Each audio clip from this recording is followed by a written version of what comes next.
नमस्ते दोस्तों, स्वागत है आपके फेवरेट टेक चैनल पर। आज हम बात करेंगे एक ऐसी क्रांति की जो भारत को टेक्नोलॉजी की दुनिया में नया सुपर पावर बना रही है। भारत अब लैपटॉप मैन्युफैक्चरिंग का ग्लोबल हब बन रहा है और इसके पीछे है मेक इन इंडिया और PLI योजना की ताकत। तो चलिए शुरू करते हैं। दोस्तों, क्या आपने सोचा था कि Asus, HP और Lenovo जैसे बड़े ब्रांड्स अपने लैपटॉप भारत में बनाएंगे? जी हाँ, ये सच है। भारत अब सिर्फ लैपटॉप का मार्केट नहीं बल्कि मैन्युफैक्चरिंग का हब बन रहा है। लेकिन सवाल ये है, ऐसा कैसे हो रहा है?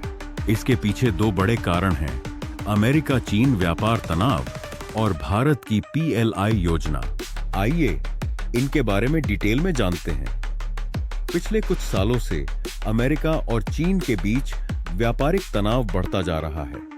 अमेरिका ने चीनी प्रोडक्ट्स पर भारी टैरिफ लगाए, जिससे ग्लोबल कंपनियों को चीन में प्रोडक्शन करना महंगा पड़ रहा है।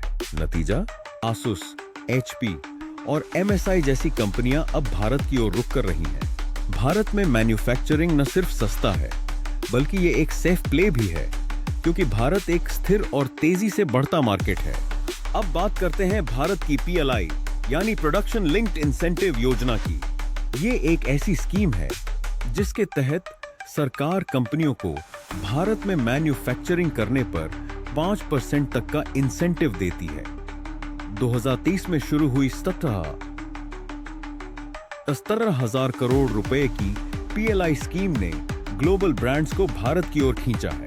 नतीजा, HP ने चेन्नई में, Asus ने मानेसर में और Lenovo ने पुडुचेरी में अपनी यूनिट्स शुरू की हैं।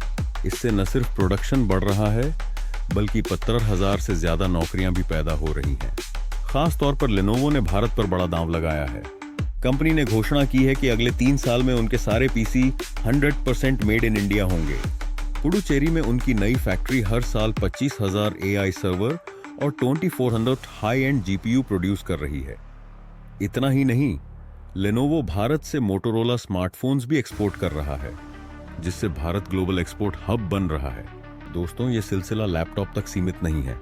भारत में मैन्युफैक्चरिंग बढ़ने से हमारा टेक इकोसिस्टम और मजबूत हो रहा है। स्टार्टअप्स को सपोर्ट, युवाओं को नौकरियां और ग्लोबल मार्केट में भारत की हिस्सेदारी, ये सब मेक इन इंडिया की देन है। दिया आने वाले सालों में भारत न सिर्फ टेक्नोलॉजी का कंज्यूमर बल्कि प्रोड्यूसर भी बनेगा। तो दोस्तों, भारत का टेक फ्यूचर कितना ब्राइट है, ये तो आपने देख लिया। आपको क्या लगता है, क्या भारत सचमुच टेक्नोलॉजी का अगला सुपर पावर बनेगा? कमेंट में बताएं। और हाँ, ऐसे ही लेटेस्ट टेक अपडेट्स के लिए हमारे चैनल UC इन इंडिया को सब्सक्राइब करें, बेल आइकन दबाएं और वीडियो को लाइक करें। मिलते हैं अगली वीडियो में, तब तक के लिए जय हिंद।